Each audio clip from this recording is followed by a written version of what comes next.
produksi ayam panggang yang lumayan pesat. Nah, di sana ibu saya menjadi salah satu burunya, sehingga karena sudah lama menjalin sebagai pegawai, ibu saya memiliki inisiatif untuk membuka perusahaan sendiri. Awalnya emang membuka perusahaan itu sangat sulit karena kami belum memiliki biaya yang cukup untuk membuka perusahaan, tapi dengan kerjasama dengan berbagai teman-teman dari orang tua saya, jadinya hingga saat ini ayam panggang milik keluarga saya sudah berjalan dengan bagus.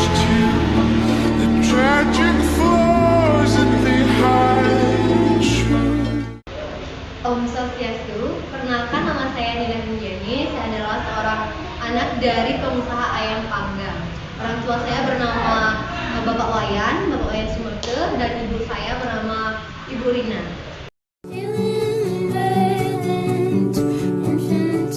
Jadi, bagaimana awal mula usaha ini bisa terjalan, Kak? Jadi perusahaan ayam panggang milik keluarga kami ini sudah berjalan cukup lama, dari tahun 2019 itu sudah berjalan hingga saat ini. Awalnya emang perusahaan kami ini berdiri karena inisiatif ibu saya. Ibu saya itu salah satu buruh dari keluarga kami yang ada di Banjarangkan. Banjarangkan itu kan salah satu tempat produksi ayam panggang yang lumayan pesat. Nah, di sana ibu saya menjadi salah satu buruhnya, sehingga karena sudah lama menjalin sebagai pegawai, ibu saya memiliki inisiatif untuk membuka perusahaan sendiri. Awalnya emang membuka perusahaan itu sangat sulit karena kami belum memiliki biaya yang cukup untuk membuka perusahaan, tapi dengan kerjasama dengan berbagai teman-teman dari orang tua saya, jadinya hingga saat ini ayam panggang milik keluarga saya sudah berjalan dengan baik. Jalankan usaha ini, apa saja hambatan dan juga ancaman yang ditemui? Selama beberapa tahun kami menjalani perusahaan ayam panggang ini, lumayan banyak hambatan yang kami temui.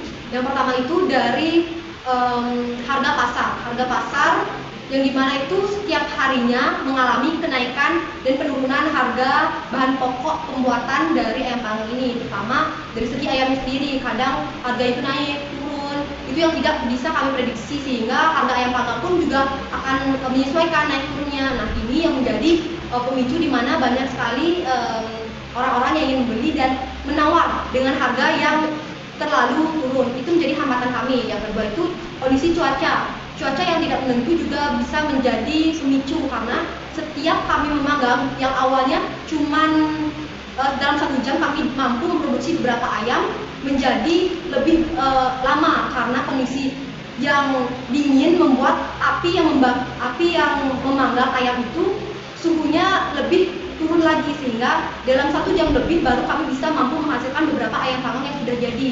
Nah, dari segi hambatan tersebut ada ancaman yang kami temui, di mana karena kami memproduksi ayam panggang ini yang bertujuan untuk masyarakat yang mau melakukan persembahyangan, yang mau dihaturkan ke pura-pura, itu kami hanya bertujuan dan berfokus ke sana saja, sehingga itu menjadi sebuah ancaman untuk kerugian kami. Karena di hari-hari biasa itu kurang produksi kami hanya mengandalkan di hari-hari raya saja. Itu yang menjadi suatu ancaman. Jika tidak ada rahinan, maka banyak sekali masyarakat yang emang tidak terlalu mencari ayam panggang kami. Jual ayam panggang dari awalnya.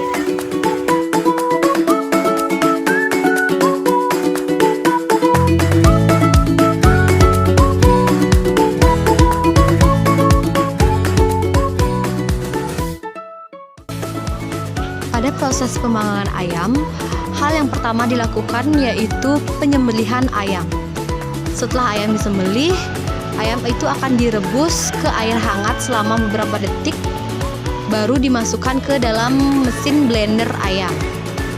Setelah beberapa detik ayam sudah bersih dalam kondisi bulunya menghilang, badan ayam disembelih dan organ dalam badan ayam itu dikeluarkan, lalu dimasukkan ke dalam wadah yang berisi air, lalu dicuci dengan bersih.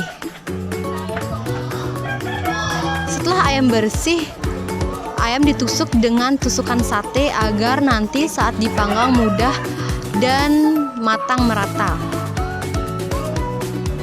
Setelah ayam disepit dengan katik bambu, baru ayam dipanggang dengan panas yang rata-rata. 30 menit ayam yang sudah dipanggang akan dilumuri dengan bumbu, diolesi sedikit demi sedikit. Lalu 30 menit kemudian kita menunggu sampai daging ayam matang merata. Daging ayam dapat merata ini dilihat dari saat ayam ditusuk menggunakan tusukan besi dan ada tekanan dalam daging tersebut sehingga ayam bisa dikatakan matang merata.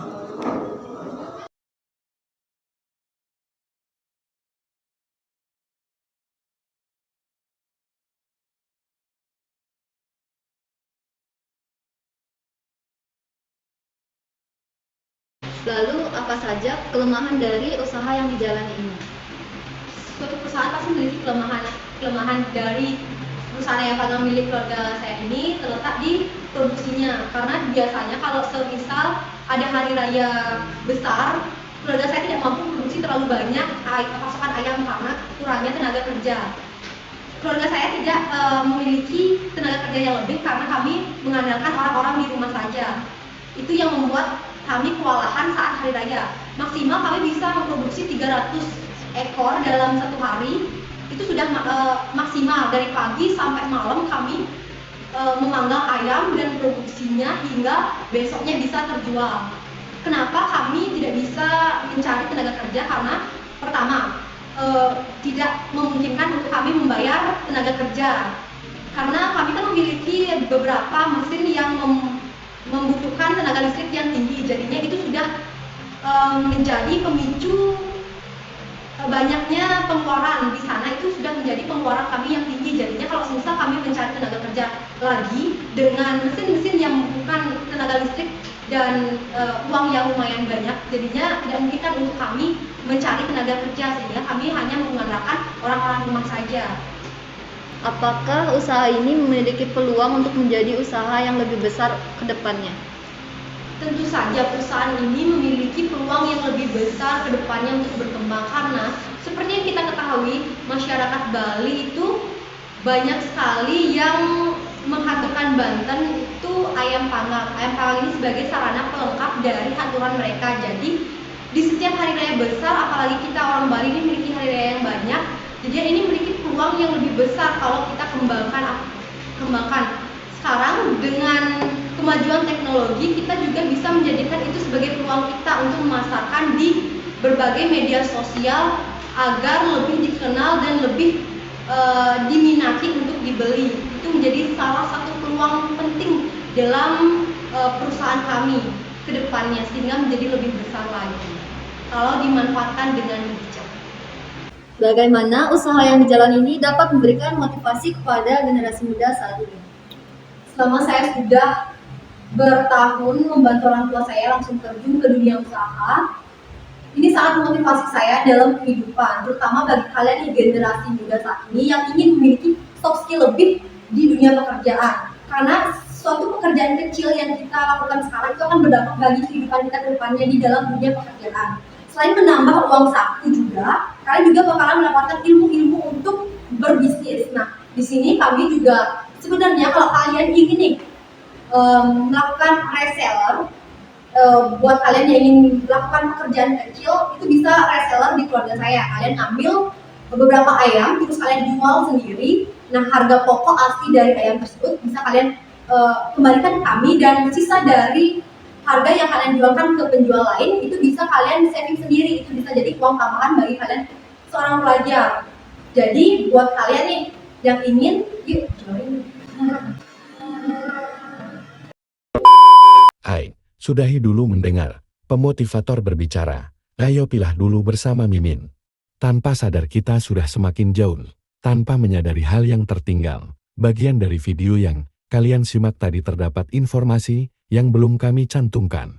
Yang pertama, penghasilan per hari dari perusahaan yang dimiliki oleh orang tua Eri berkisaran 1.000 dalam menjual 20 ekor ayam panggang karena ini belum murni dengan harga pasaran lain diakibatkan dari pengeluaran lain dari 20 ekor ayam ini dengan harga jual sekisar 50.000 per ekor. Cukup sampai di sini. Saya tidak akan mengkorupsikan waktu. Saya akan kembalikan kepada ibu motivator kita dan Seiyo. Teruntuk kita semua, sebagai generasi muda haruslah kita mampu melihat peluang-peluang yang ada.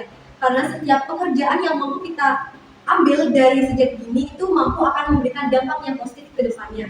Bangun dari zona nyaman dan berkelana di kehidupan ini akan membuat kehidupan kalian lebih bahagia dan lebih bermanfaat ketimbang kalian bermalas-malasan dan tidur hanya di kamar dan hanya mengandalkan kedua orang tua kalian. Jadi mari bangun dari keterbatasan kalian dan kemalasan kalian. Bye-bye!